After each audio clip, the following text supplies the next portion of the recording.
जय हिंद। आप सभी का स्वागत है अपने यूट्यूब चैनल एस बर्नन में। आज हम करने जा रहे हैं क्लास 9 चैप्टर नंबर 8 और इसके करेंगे हम सॉल्यूशंस ऑफ एक्सरसाइज 8.1 की, जो कि चैप्टर नंबर में क्वाड्रेटल है। इसके हमने कुछ कंसेप्ट देख लिए, इसका हमने इंट्रो देखा था। तो अगर आपने वीडियो नहीं देखी तो आपको आई बटन पे क्लिक करके मिल जाएगा या फिर आपको डिस्क्रिप्शन बॉक्स के अंदर भी मिल जाएगा।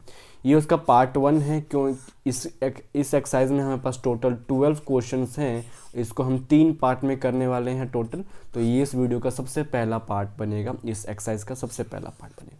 ठीक है, इस वीडियो का पीडीएफ आपको इस टेलीग्राम आईडी में मिल जाएगा वहाँ, और मैं इस टेलीग्राम आईडी पर मैं आपको सपोर्ट मटेरियल भी प्रोवाइड कराता हूँ। तो अगर आप वो लेना चाहते हैं तो इस टेलीग्राम आईडी पे आप ले सकते हैं, आपको यहाँ से मिल जाएगा। और आप मुझसे इंस्टाग्राम एंड फेसबुक से भी जुड़ सकते हैं, जिनका लिंक आपको डिस्क्रिप्शन बॉक्स के अंदर मिल जाएगा। तो अब स्टार्ट करते हैं अपने एक्सरसाइज के सॉल्यूशंस।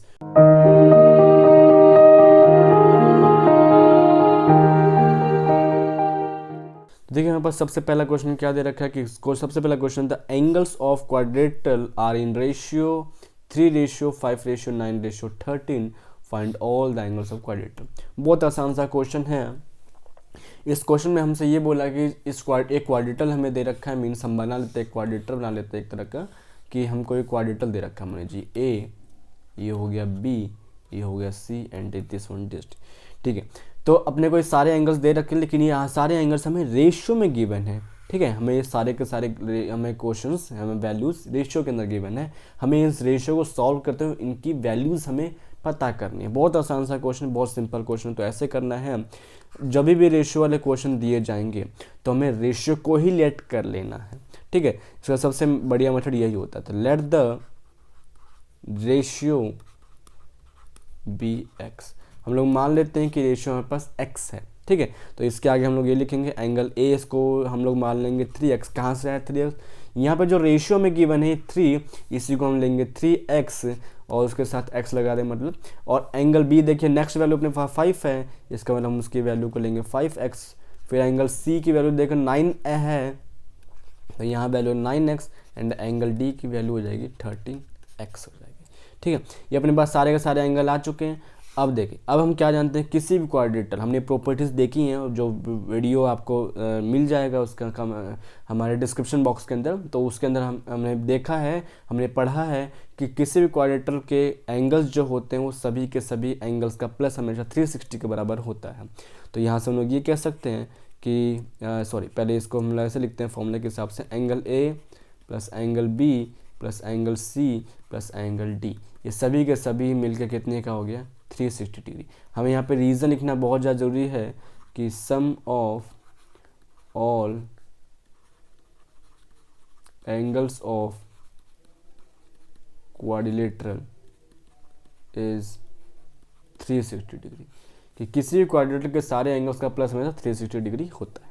इनकी वैल्यू को रख देते हैं। तो अपने पास जो वैल्यू आने वाली है 3x plus 5x plus 9x plus 13x is equal to 360 degree.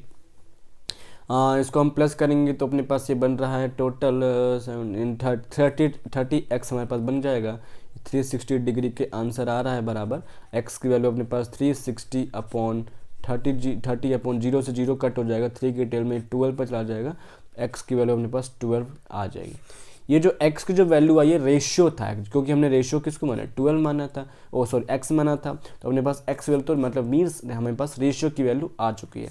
Final हमारे पास है एंगल्स की वैल्यू क्या फाइंड आउट करना है। तो एंगल ए की वैल्यू जो अपने पास आने वाली है वो 3x था, तो 3 × 12 है ना, तो अपने पास बन जाएगा 36 डिग्री। उसी तरह एंगल बी की वैल्यू निकालेंगे हम लोग, तो 5x हो जाएगा, जिसकी वैल्यू हमारे पास आ जाएगी 5 × 12 जो कि हो जाएगी 60 डिग्री।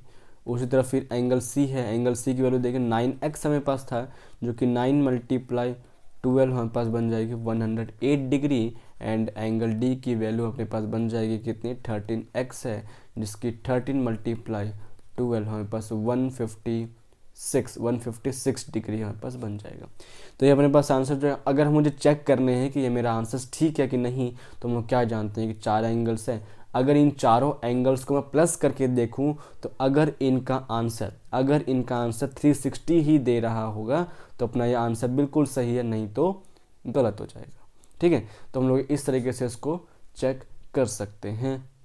नेक्स्ट क्वेश्चन को लेते हैं। नेक्स्ट क्वेश्चन अपने पास क्वेश्चन नंबर 2 जो कि दे रखा है कि if the diagonals of the parallelogram are equal. अब हमें दे रखा है कि एक पैरेललोग्राम है जिसके डायगोनल्स अपने को इक्वल गिवन है। ठीक है, हमें पैरेललोग्राम के डायगोनल्स हमें इक्वल गिवन है, then show that it is a rectangle. उस क्वेश्चन को हमें, उस फिगर को हमें रेक्टेंगल सॉल्व करने की बोला गया। देखो बहुत सिंपल क्वेश्चन है, इसको हम ले लेते हैं जरा। एक पैरेललोग्राम हमने मान लेते हैं इसको। मान लीजिए कि एंगल ए ये बी है, ये सी है, ये डी है। ठीक है, तो अपने गिवन कैसे लिखना है, हमें पेपर में सॉल्यूशन कैसे लिखने हैं ये बहुत ज़्यादा ज़रूरी है। तो हमें को गिवन हमको क्या मिल जाएगा, हम लोग ये कह सकते हैं कि A B C D is a parallelogram. ठीक है, हमारे पास A B C D parallelogram मिल गया। तो यहाँ से हम लोग क्या समझ सकते हैं, यहाँ से हम लोग ये समझ में हमको आ जाना चाहिए कि अब मैं इस क्वेश्चन के अंदर पैरेललोग्राम की हर एक प्रॉपर्टी को यूज़ कर सकता हूँ। किसका रिक्वायरमेंट है वो हमें देखना पड़ेगा कि इस क्वेश्चन पे, इसके पार्टिकुलर क्वेश्चन के अंदर मुझे किसका रिक्वायरमेंट, कि एंगल को लेना चाहिए, कि किसको लेना चाहिए, कि साइड को लेना, क्या लेना, वो मेरी रिक्वायरमेंट के हिसाब से देखा जाए। लेकिन मैं हर एक प्रॉपर्टी को यूज़ कर सकता हूँ। मैं एलिजिबल हो गया कि पैरेललोग्राम की हर एक प्रॉपर्टी को मैं यूज़ कर पाऊंगा इस क्वेश्चन में। अब देख लेते हैं आगे। और हमें क्या दे रखा है कि हमें डायगोनल्स इनके इक्वल दे रखे हैं। हमने पढ़ा है कि किसी भी क्वाड्रेटर के अंदर 2 डायगोनल्स होते हैं जिनका नाम क्या होता है, एक का नाम तो हो गया A C and second one is B D.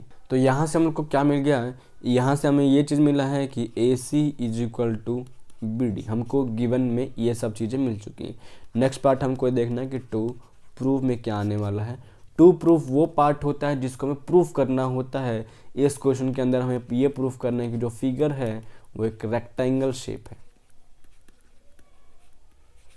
वो एक रेक्टेंगल, हमें ये चीज़ प्रूफ करना है। बहुत आसान सा क्वेश्चन है। अब देखिए पेपर में गिवन टू प्रूफ, अगर कंस्ट्रक्शन में लिखना हो तो कंस्ट्रक्शन और फिगर। ठीक है, इन 3-4 चीज़ों के हमें मार्क्स मिलते हैं। सब्जेक्टिव पेपर होने वाला है, आपका टर्म 2 सब्जेक्टिव होगा, सबको पता है। ठीक है, तो इन 3-4 चीज़ों के हमें 1 मार्क्स मिल ही जाता है।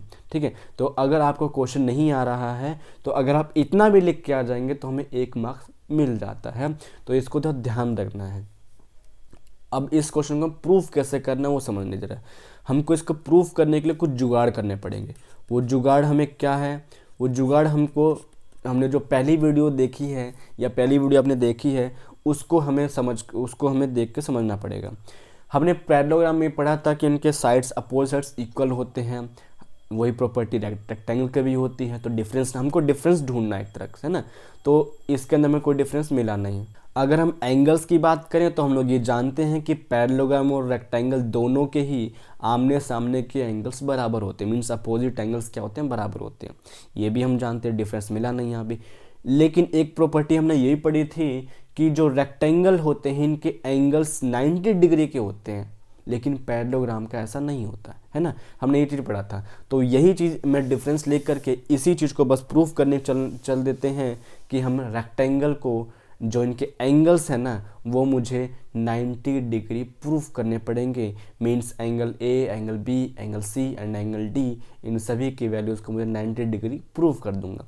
अगर ये चीज़ कर पाया तो मैं ये सिद्ध कर सकता हूँ कि ये रेक्टेंगल, ये जो फिगर है हमारे पास ए बी सी डी, एक रेक्टेंगल है। करते कैसे वो ज़रा देखिए ज़रा। हमें करना है, हम कॉन्ग्रुएंस ट्राई करेंगे। हमें चैप्टर नंबर 7 में देखा कॉन्ग्रुएंस कैसे करते हैं।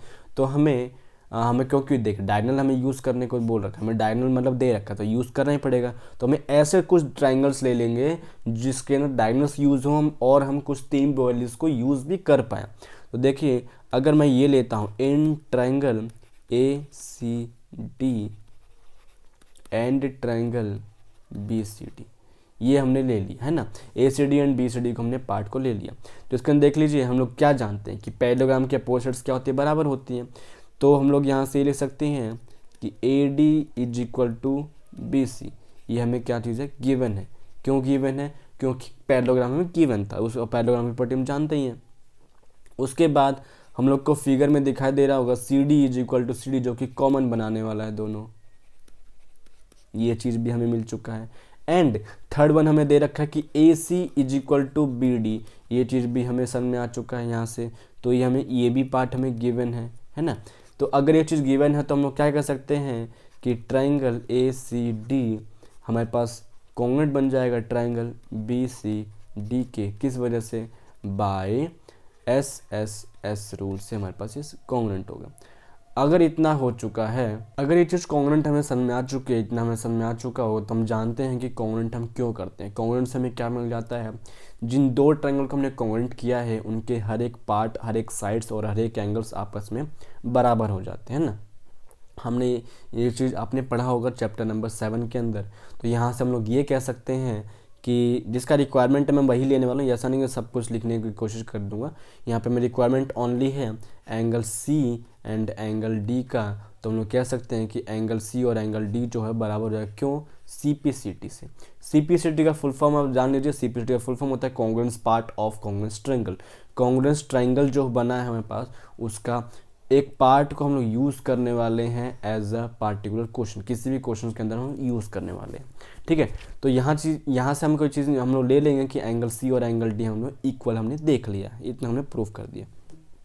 अब थोड़ा सा लीजिए पैरेललोग्राम के प्रॉपर्टीज़ को। यहाँ पर पैरेललोग्राम प्रॉपर्टीज़ हम जानते हैं कि अगर ए डी, क्योंकि इनके अपोजिट साइड्स क्या होते हैं, पैरेलल होते हैं, तो हम लोग कह सकते हैं कि A D and B C are two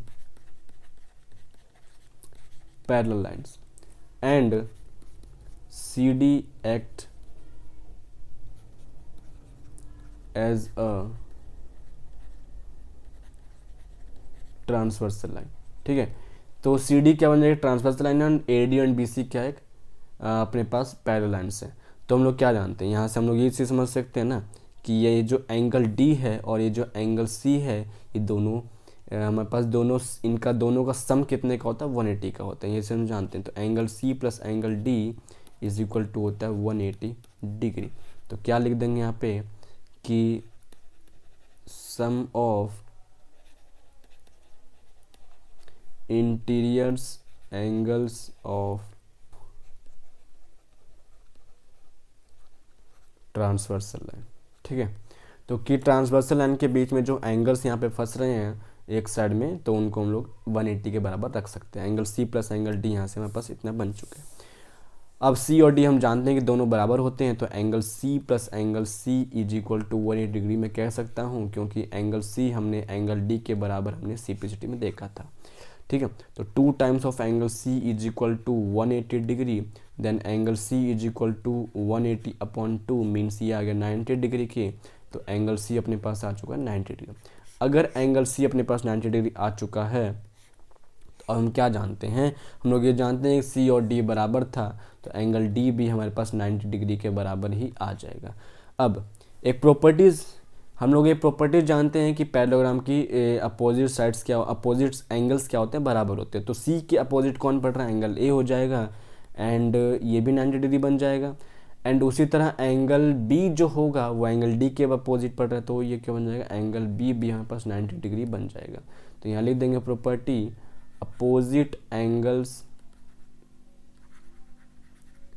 of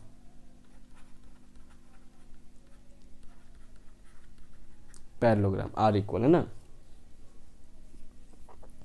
तो इससे क्या हो गया कि सारे एंगल्स यहाँ पर 90 डिग्री हो गए और ये हमारे पास पैरेललोग्राम, एक रेक्टेंगल हमारे पास प्रूव हो गया, ठीक है। तो ए बी सी डी यहाँ से हम रेक्टेंगल कह सकते हैं। तो ये हो गया अपने पास सेकंड क्वेश्चन। उम्मीद है कि आपको अच्छी तरह समझ में आया होगा। इसका PDF आपको टेलीग्राम चैनल पर मिल जाएगा, वहाँ पे आप ज्वाइन कर लेंगे आप, इसका लिंक आपको डिस्क्रिप्शन बॉक्स के अंदर मिल जाएगा। बढ़ते हैं नेक्स्ट क्वेश्चन की तरफ। क्वेश्चन नंबर 3 में है, क्वेश्चन नंबर 3 है, show that if the diagonals of quadrilateral bisect each other at the right angle that is a rhombus. देख कैसे करना है, इसको करने के लिए हमें पहले तो फिगर बना लेते हैं। फिगर हमको क्या कहना चाह रहा है कि ये क्वाड्रेटल है, क्वाड्रेटल की बात की जा रही है। तो एक छोटा सा क्वाड्रेटल टाइप कुछ ही बना लेते हैं एक बार। ये हमने मान लीजिए क्वाड्रेटल बना लिया, ABCD, ये हमने एक एंगल ले लिया और मतलब एक क्वाड्रेटल बना लिया। बोला कि डायगोनल्स जो है इनके बाइसेक्ट कर रहे हैं। बाइसेक्ट का मतलब होता है किसी भी जो लाइन होती है ना, आपस में इक्वली डिस्ट्रीब्यूट हो जाए, वो होती है बाइसेक्ट। ठीक है, तो यहाँ पे जो डायगोनल्स हैं वहाँ पर से बाइसेक्ट कर रहे हैं एट ओ, और यहाँ पर बाइसेक्ट का यहाँ से चल पहले हम बाइसेक्ट का मतलब समझ लेते हैं। अब जैसे कि ना ए सी बाइसेक्ट कर रहा है, ए सी अगर बाइसेक्ट कर रहा है किसको करेगा, बी डी को करेगा, तो आपस में दूसरे को करते हैं। तो ए सी अगर बी डी को करेगा तो बी डी क्या हो जाएगा ना, मैं बी डी को क्या ले सकता हूँ फिर, O D is equal to O B लिख सकता हूँ। ये चीज़ हमको यहाँ से मिल जाएगी, बाइसेक्ट का मतलब ये होता है। और अगर बी डी ए सी को बाइसेक्ट करेगा तो हम लोग क्या कह सकते हैं कि O A is equal to O C, हम लोग ये ले सकते हैं यहाँ से। तो बाइसेक्शन का मतलब ये हो गया। लेकिन यहाँ पर क्या कह रहा है कि बाइसेक्ट तो कर रहा है, ये चीज़ तो लेंगे ही लेंगे हम लोग, साथ में राइट एंगल और बोल रखा है कि यहाँ पे ना ये राइट एंगल बना रहे हैं, ये बीच में एंगल ओ पे 90 डिग्री का हमें क्रिएशन मिल रहा है, वहाँ पे मिल जा रहा है। तो हमें क्या करना है कि यहाँ पे हमें इस फिगर को रोम्बस प्रूफ करना है। अब हमें रोम्बस की कुछ ना कुछ प्रॉपर्टीज़ को यहाँ प्रूफ कर देंगे तो हमारे पास ये सन में आ जाएगा कि ये फिगर एक रोम्बस है। ठीक है, तो हम रोम्बस की प्रॉपर्टीज़ क्या जानते हैं, सबसे पहले हम ये जानते हैं कि इनकी हर एक साइड्स बराबर, जस्ट लाइक स्क्वायर है ना, कि इनके हर एक साइड क्या होते हैं, बराबर होते हैं, अरे सॉरी हर एक साइड्स इनके बराबर होते हैं। तो हम लोग को यही बस प्रूफ कर देंगे, क्योंकि वो क्वाड्रेटर का प्रॉपर्टी नहीं होता है जो हमें क्वेश्चन में गिवन है। तो अगर मैंने यही प्रूफ कर दिया कि इनके हर एक साइड्स इक्वल रहती हैं, means A B is equal to B C is equal to C D is equal to D A, तो बस हमारा काम हो गया। ठीक है, गिवन में देख लीजिए क्या क्या लिखना पड़ेगा। गिवन में सबसे पहले लिखेंगे कि यहाँ पे A C sorry diagonals bisect कर रहे हैं ना, तो O A is equal to O C हम लिखने वाले हैं, उसी तरह O B is equal to O D लिखने वाले हैं। फिर अपने पास राइट एंगल भी बन रहा है। ठीक है, इसको हम क्या करते हैं, एक बार एंगल 1 एंगल 2 लिख लेते हैं। एंगल 1 ये हो गया, एंगल 2 ये हो गया, एंगल 3 इसको ले लेते हैं, और ये वाला अपने पास एंगल 4 हो गया। ठीक है, अब देखिए ज़रा, हमने यहाँ पे ये भी लिखना पड़ेगा कि एंगल 1 एंगल 2 एंगल 3 और एंगल 4 ये सभी के सभी 90 डिग्री भी बना रहे हैं। इतना में सन में आ चुका है। अब टू प्रूफ देख लीजिए ज़रा, टू प्रूफ में हमें प्रूफ करना है कि A B C D is a rhombus. ठीक है, हमें ये चीज़ प्रूफ करना है। तो बहुत आसान सा क्वेश्चन है, ज़्यादा मुश्किल कुछ है नहीं, बस हमें इसके ऑल साइड्स को इक्वल प्रूफ करना है ना, ऑल साइड्स को इक्वल प्रूफ करना, बहुत आसान सा क्वेश्चन। देखिए हम लोग क्या करेंगे, प्रूफ करने के लिए हम किसी भी दो ट्राइंगल को ले लेंगे, वो भी एडजेसेंट वाले को। एडजेसेंट का मतलब क्या हो, जैसे कि हम ट्राइंगल ले लेंगे, in triangle O A D and triangle O A B, इन दो ट्राइंगल जस्ट लाइक हमने ले लिया। ठीक है, इन दो ट्राइंगल को हमें कॉन्ग्रुएंट कराना है। उससे क्या होगा जी, उससे हमें ये सन में आ जाएगा कि हम लोग यहाँ से CPCT से AD और AB को तो बराबर कर सकते हैं। अपने पास दो साइड से कम आए कम से कम बराबर, उसके बाद हम आगे आगे चलते रहेंगे, है ना। तो यहाँ से हम लोग क्या लिख सकते हैं कि हम लोग को देखिए अब क्या क्या मिल सकते हैं। यहाँ से हम लोग को ये मिल गया कि OA is equal to OA, ये चीज़ हमको कॉमन मिल चुकी है दोनों में। उसी तरह अगर हम लोग डायगोनल्स की बात करें तो हमको ये भी पता है कि OB is equal to OD है, ये हमको गिवन है। एंगल्स की ज़रा बात करूँ, angle 3 is equal to angle 4 हमें यहाँ से पता चल रहा है कि 90 डिग्री बन रहा है, गिवन, ये भी पार्ट हमारे पास गिवन है ना। तो हम लोग क्या कह सकते हैं कि ट्राइंगल OAD हमारे पास कॉन्ग्रुएंट हो गया triangle OAB by SAS rule से। SAS रूल से ये चीज़ हमारे पास, SAS रूल से हमारे पास ये चीज़ बराबर हो चुका है। इतना तो हमें समझ में आ चुका है। इससे हम फ़ायदा क्या निकालेंगे, इस समय CPCT में लिखेंगे कि AD जो होगा वो AB के बराबर हो जाएगा। क्यों, CPCT से। ठीक है, इतना हमें समझ में आ चुका है, बहुत बढ़िया। इतना अगर आपको समझ में आ चुका है, इसी तरीके से हम दूसरे ट्राइंगल को लेने वाले हैं। फिर मान लीजिए कि हम ट्राइंगल ये OAB एंड इस वाले को OBC को लेंगे, तो इसी तरीके से करना पड़ेगा। तो इतना सब ना लिख करके हम लोग क्या लिखते हैं, सिमिलरली लिख सकते हैं, क्योंकि यही पार्ट फिर दूसरे ट्राइंगल का भी हमें यूज़ करना पड़ेगा।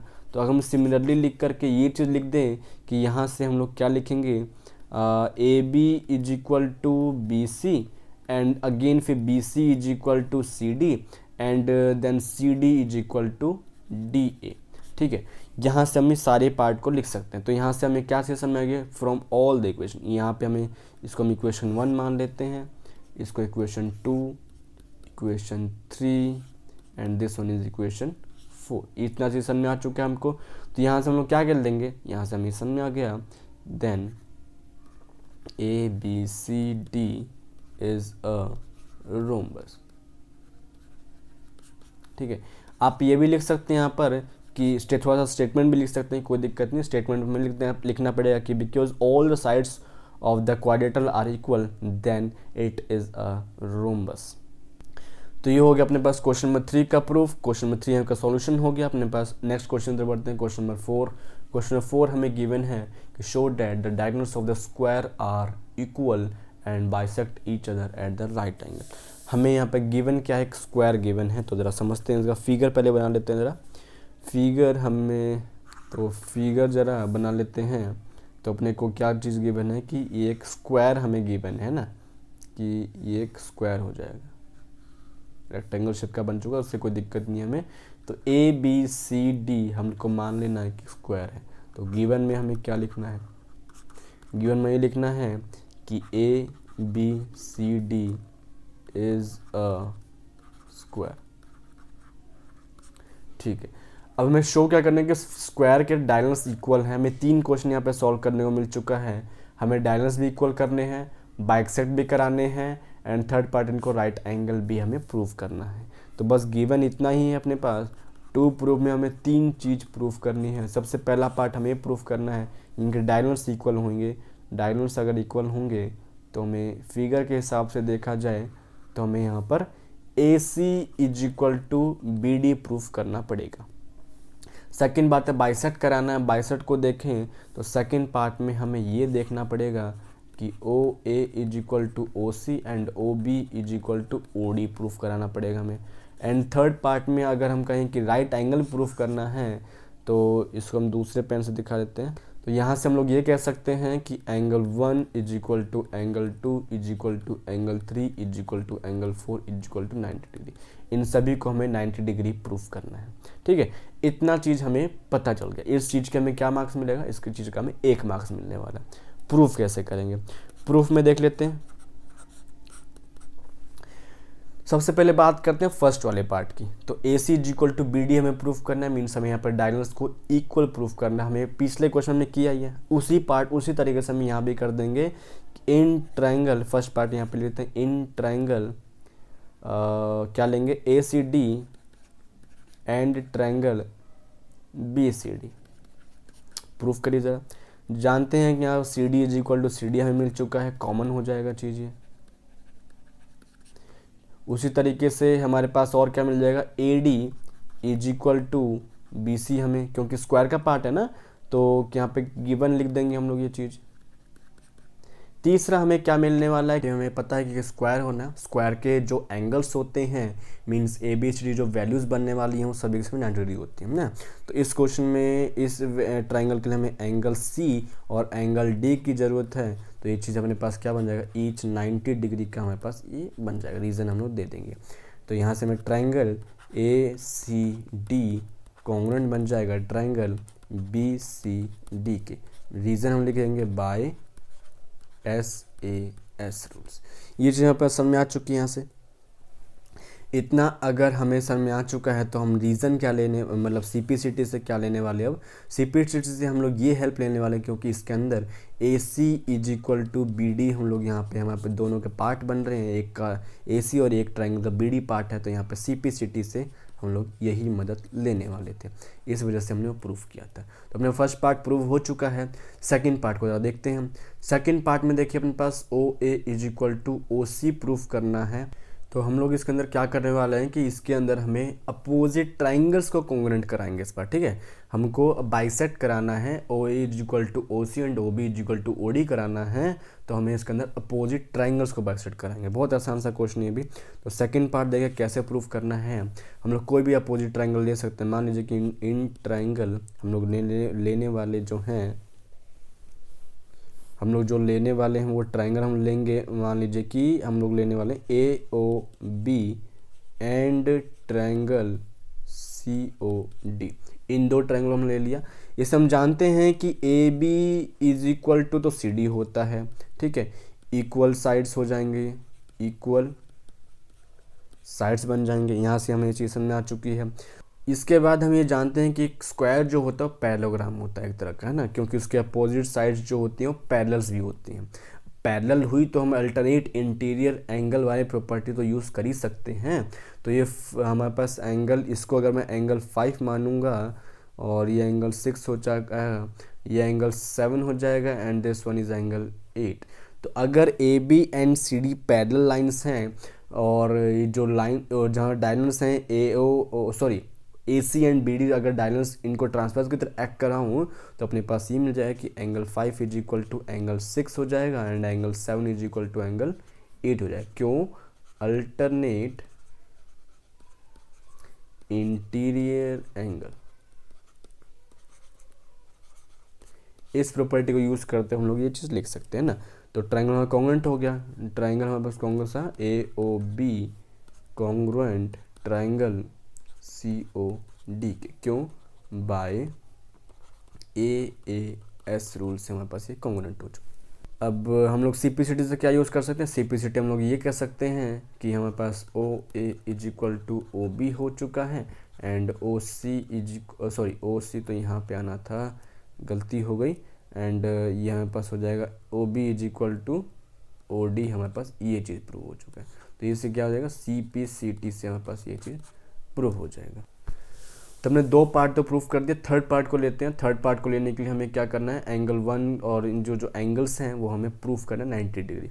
करेंगे कैसे? ठीक है, अब ज़रा इसका फिगर हम दूसरे पेज में बना लेते हैं पहले। ठीक है, हमारे पास क्वेश्चन नंबर 3 को प्रूफ करने के लिए हमने फिगर बना लिया है और इसमें हमें सारे एंगल्स को 1 2 3 4 एंगल्स को हमने 90 डिग्री प्रूफ करना है। ठीक है, थर्ड पार्ट इसका सॉल्यूशन होगा। कैसे करेंगे? हमें क्या करना पड़ेगा कि हमें, अगर मैं इन दोनों में एडजेसेंट एंगल्स को अगर मैं इक्वल करा पाऊँ, एडजेसेंट एंगल को मीन्स अगर हम ये करा पाए कि इन ट्रायंगल, मान लीजिए कि हम लोग ले रहे हैं COD एंड ट्रायंगल AOD, इसको लेते हैं ज़रा। तो अपने को यहाँ से मिल गया कि OD इज इक्वल टू, तो OD हो जाएगा, कॉमन मिल जाएगा हमारे को यहाँ से। उसी तरह हम जानते हैं कि OA is equal to OC, हम ये भी समझ गए यहाँ से, है ना। ये अपने पास ये हमने फ्रॉम अबव लिख देते हैं कि हमने ऊपर से अभी अभी प्रूफ किया है। और तीसरा चीज़ हम ये जानते हैं कि क्योंकि एक स्क्वायर है तो इनके ऑल साइड्स इक्वल होंगे, तो हमारे पास CD इज इक्वल टू हमारे पास आने वाला है AD के। ठीक है, ऑल साइड्स आर इक्वल, ये चीज़ हमें यहाँ से समझ में आ चुकी है। इतना हमें समझ में आ चुका। ट्रायंगल हमारे पास कॉन्ग्रुएंट बन चुका है, ट्रायंगल अपने पास कॉन्ग्रुएंट हो गया है, तो ट्रायंगल COD कॉन्ग्रुएंट हो जाएगा ट्रायंगल AOD के, है ना। तो ये किस रीज़न से हुआ? ये हो जाएगा बाय SAS रूल से। ये हमारे पास कॉन्ग्रुएंट हो चुका है। कॉन्ग्रुएंट अगर हो गया है तो अब देखिए ज़रा, हम लोग क्या ये नहीं कह सकते कि angle 1 is equal to angle 4 हो जाएगा, है ना। ये चीज़ हम बड़े आराम से कह सकते हैं क्योंकि CPCT हम लोग यूज़ करना ही है, तो CPCT से हम लोग ये चीज़ कह सकते हैं, angle 1 is equal to angle 4। अगर ये चीज़ हो चुका है तो हम लोग ये भी कह सकते हैं कि AC क्या, एक लीनियर है, एक लाइन है कंप्लीट, और उस लाइन पर जो भी एंगल्स बनने वाले हैं उन सभी का सम लीनियर पेयर की वजह से 180 का बन जाता है ना। तो AC is a line, so हम लोग कह सकते हैं कि angle 1 plus angle 4 is equal to बनना चाहिए 180 डिग्री, जिसकी वैल्यू हमें लीनियर पेयर हमें रीज़न लिखना है। लीनियर पेयर में रीज़न लिखना है, तो हम लोग दोनों इक्वल हैं, तो angle 1 plus angle 1 is equal to 180 degree, 2 times of angle 1 is equal to 180 degree, angle 1 is equal to 180/2 means ये वैल्यू आ चुकी है, एंगल 1 की वैल्यू 90 डिग्री। अगर एंगल 1 90 डिग्री तो एंगल 4 भी हमारे पास 90 डिग्री का ही आ जाएगा। इसी तरीके से हमें vertically opposite angle by vertically opposite angle property use करके मैं कह सकता हूँ कि angle 1 is equal to angle 2 is equal to angle 3 is equal to angle 4, ये सभी के सभी वैल्यूज़ 90 डिग्री के भी बन जाएंगे। तो यहाँ से हमने ये समझ लिया कि यहाँ से डायगोनल जहाँ बाइसेक्ट कर रहे हैं, अपने डायगोनल 3 चीज़ प्रूव करना, डायगोनल इक्वल प्रूव करना था, वो हमने यहाँ पर फर्स्ट पार्ट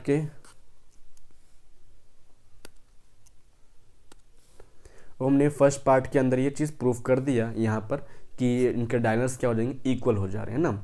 उसी तरह हमें सेकंड पार्ट में प्रूफ करना है कि डायगोनल बाइसेक्ट करें, तो यहाँ पर हमने ये चीज़ प्रूफ कर दिया। और थर्ड पार्ट में प्रूफ करने की बाइसेक्ट जो कर रहे हैं वो सारे के सारे एंगल्स बराबर हैं, तो हमने लास्ट पार्ट में हमने ये चीज़ भी यहाँ पर प्रूव कर दिया। तो ये चीज़ हो चुका है पूरा, ठीक है। तो ये क्वेश्चन हो चुके हैं प्रूव। तो हमने 4 क्वेश्चन करने थे आज के पार्ट में, हमने 4 क्वेश्चन कर लिए हैं। इसका नेक्स्ट पार्ट में कोशिश करूँ बहुत जल्दी लाने को, ठीक है। तो उम्मीद है कि मैं अच्छी तरह समझाया हूँगा, जितना आपको मैंने समझाया उतना आपको समझ में आया होगा। बार बार इन चीज़ों का रिवीजन करिए। अगर ये इन चैप्टर में आप वीक हैं, इन ज्योमेट्री चैप्टर्स में आपको समझ में नहीं आता, कुछ दिक्कत है, तो इन चैप्टर्स को बार बार रिविज़न करिए और ज़्यादा से ज़्यादा रिविज़न करिए। एक बार जो पेपर होने वाला, सब्जेक्टिव पेपर होने वाले हैं, तो आपको रिवीजन लिख के समझना पड़ेगा कि इसको पेपर में लिखें कैसे, ताकि इनके मार्क्स मिले हमें, ठीक है।